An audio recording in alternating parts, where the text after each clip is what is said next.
Bed rest गर्नुपर्छ, कहीँ पनि चल्नु हुँदैन र बेड रेस्ट गरेर बस्नुहोस्। तर अनि तपाईँको त्यो हड्डी चाहिँ फुटेर टुक्रेको हड्डी चाहिँ निकाल्नुपर्छ भन्नुभएको थियो।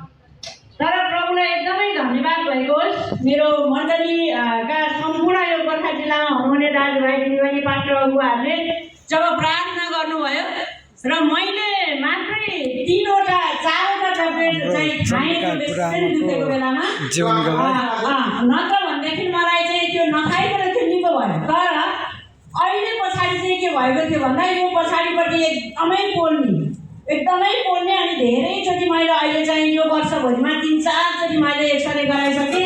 तपाईँको एउटा हड्डी फुटेको रहेछ, त्यो हड्डी कहाँनिर गएर बसेको छ, त्यो कारणले गर्दा तपाईँलाई यो समस्या हो भन्नुभएको थियो।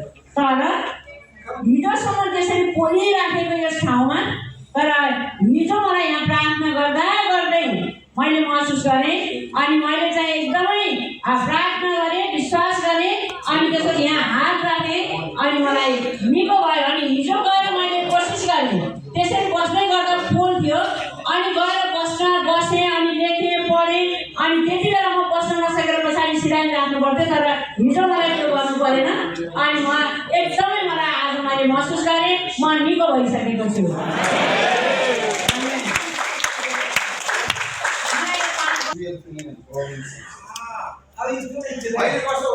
अहिले म एकदम एकदम ठिक छ। हातको खुट्टालाई छोएर देखाइदिनुहोस् त एकछिन। दुखाइ छ? हालेलुया। What's your name? हजुरको नाम के हो? मेरो Chandika Shrestha. Chandika Shrestha. Okay, praise the Lord. Thank you. आको अनि हात यताउता चलाउन नहुने सक्थेँ के अरे त्यो सुई लगाएपछि चलाउन चाहिँ हुने, दुख्नै छोडेको थिएन। दुखाइ अलिअलि चलाए बेलामा अलिअलि दुख्छ अनि यतापट्टि पनि त्यस्तै हुन लागेको थियो।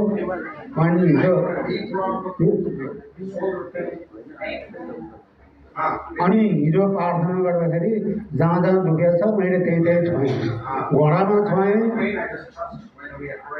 अनि ढाडमा छोएँ अनि फेरि मैले यहाँ देब्रेपट्टि पनि छोएँ अनि यो यति 3 ठाउँमा चाहिँ मलाई आराम भयो। के अरे पोल्दैन, दुख्दैन अनि यो चाहिँ चलाएको बेलामा दुख्छ, लान चाहिँ यतापट्टि यसरी माथि लानु पनि हुन्छ, यता लानु पनि हुन्छ, यता लानु पनि हुन्छ। अनि जो 3 पल्टसम्म सुई लगाउन पर्छ भनेको थियो, मैले चाहिँ 1 पल्ट मात्रै लगाए हो। अहिले चाहिँ जो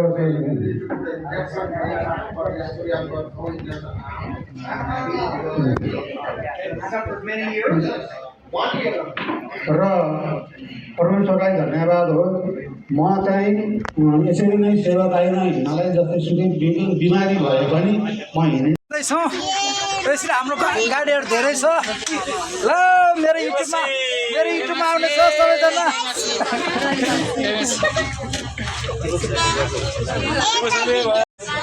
सबैजना जय मसीह। परमेश्वरको महान्त भन्ने कार्यक्रम र परमेश्वरको महान्त परमेश्वरको सेवकहरू कसरी अधिकार गर्नुपर्छ भन्ने कुराहरू चाहिँ हामीले सिकेर आएको छौँ। अब गाउँमा गएपछि अधिकार ल सबैलाई मेरो युट्युब पनि हेरिदिनु सबैजनाले। युट्युबर होइन त यत्रो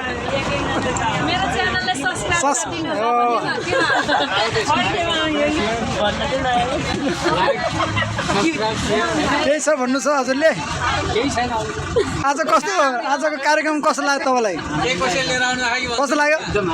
एकदम आशिष। के आशिष लाग्यो एउटा भनिदिनुहोस् न त। आशिष त लाग्यो भन्नुहुन्छ, के एउटा त भन्नु पऱ्यो नि। त्यस्तो भयो। हजुरको युट्युब च्यानल छ? के हो नाम भन्नु? म क्रिस्चियन बच्चन गीत ब्लग गरिदिनुहोस् कहिले कहिले।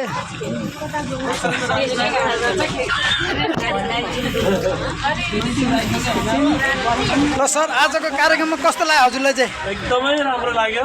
राम्रो लाग्यो एउटा कुरो भनिदिनुहोस् न त। धेरै छ, छोटो भन्छु। एउटा मात्र भनिदिनुहोस् छोटो।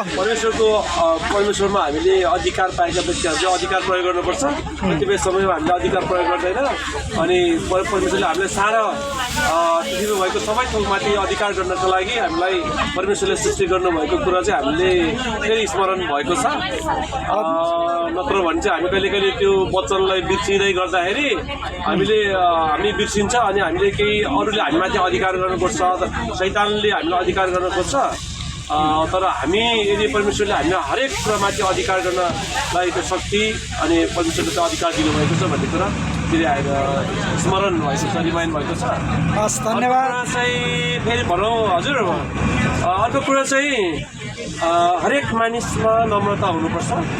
नम्रता चाहिँ एउटा कातर अथवा कमजोर होइन, यसले चाहिँ शक्ति र परमेश्वरको काम गर्नको लागि अझ महान बनाउने एउटा उपाय भनेको नम्रता हो भन्ने कुरा पनि सिकाउनु भयो। धन्यवाद।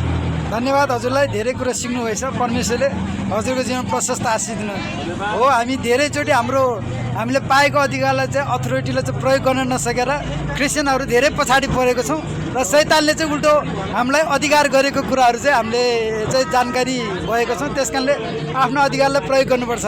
आमेन, हालेलुया। ल हजुरहरू केही छ बोल्नु मन लाग्छ? छैन, ठिक छ। ल अब हामी जाँदैछौँ। अब हामी यहाँ ढापटारबाट रोयल होटलबाट अब गोर्खासम्मको यात्रा हुँदैछ।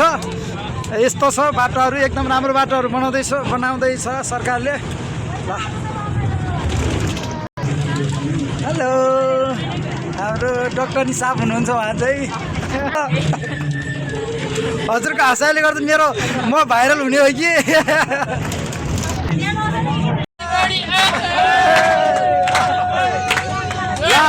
दाजु सुनाना, बहिनी सुनाना, यसोको वचन मनैमा गुनाना, खोजेर हृदयमा हाम्रो छोटो छ लामो जीवन यसुमा, बुझेर आज नै नत्र भोलि समय छैन। हाम्रो यसो आउनै लागेछ, हो हाम्रो यसो आउनै लागेछ।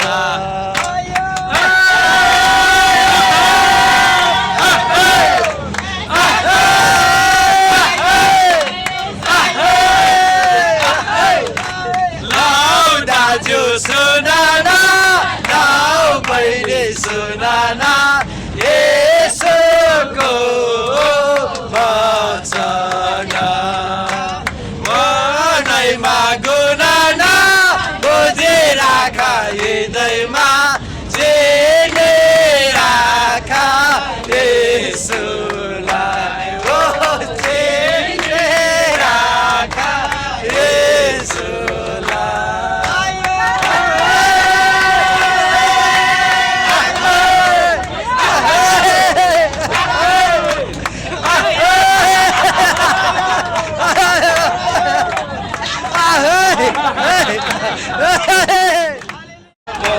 छ वचन त्यो प्रेम पत्र हो प्रेमी हाम्रो परमेश्वरको वचन त्यो प्रेम पत्र हो प्रेमी हाम्रो परमेश्वरको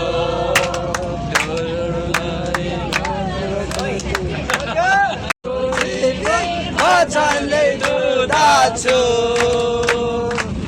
पापी हृदय तपाईँको जीवित वचनले दुधाछु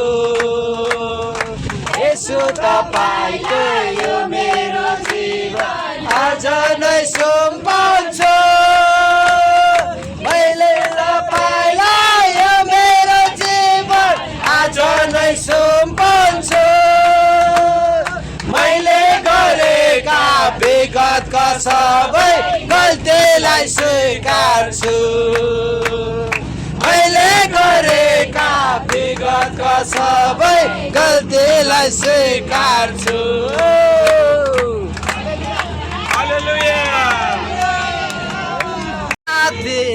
आदर प्रशंसा योग्य परमेश्वर पुजारी हामी उहाँको रगतले दुई पखाले पवित्र जाति आदर प्रशंसा योग्य परमेश्वरको पूजा हामी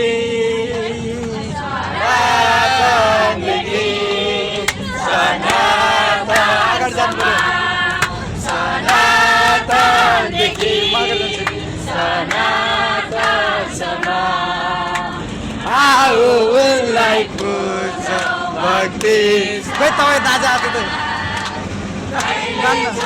जानु जोडी भयो क्या बुढो आउँले एक्लै छोड्ने हो त जानु जानु उठ्नु नै तपाईँको नाचो खतरा छ क्या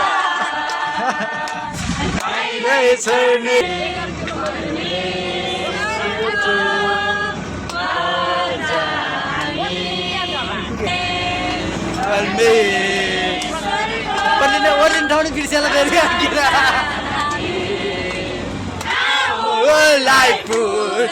भक्ति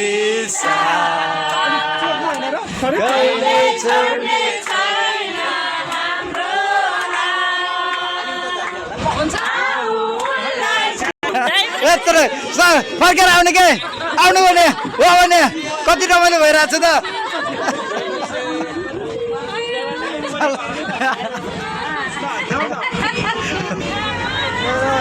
कुरामा नगरौ हामी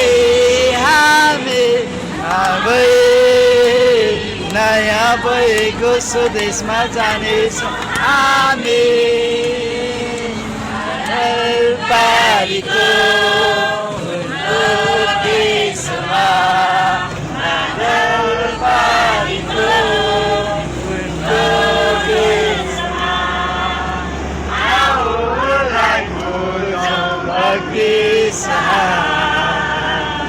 कहिले छोड्ने छैन हाम्रो हाउलाई भक्ति कहिले छोड्ने छैन हाम्रो कारण यसोको नाउँ यसोको नाउँ यसोको नाउँ गाउनु भएर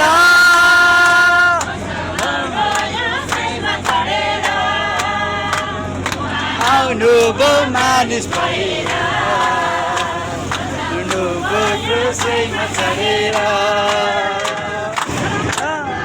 कारण यसोको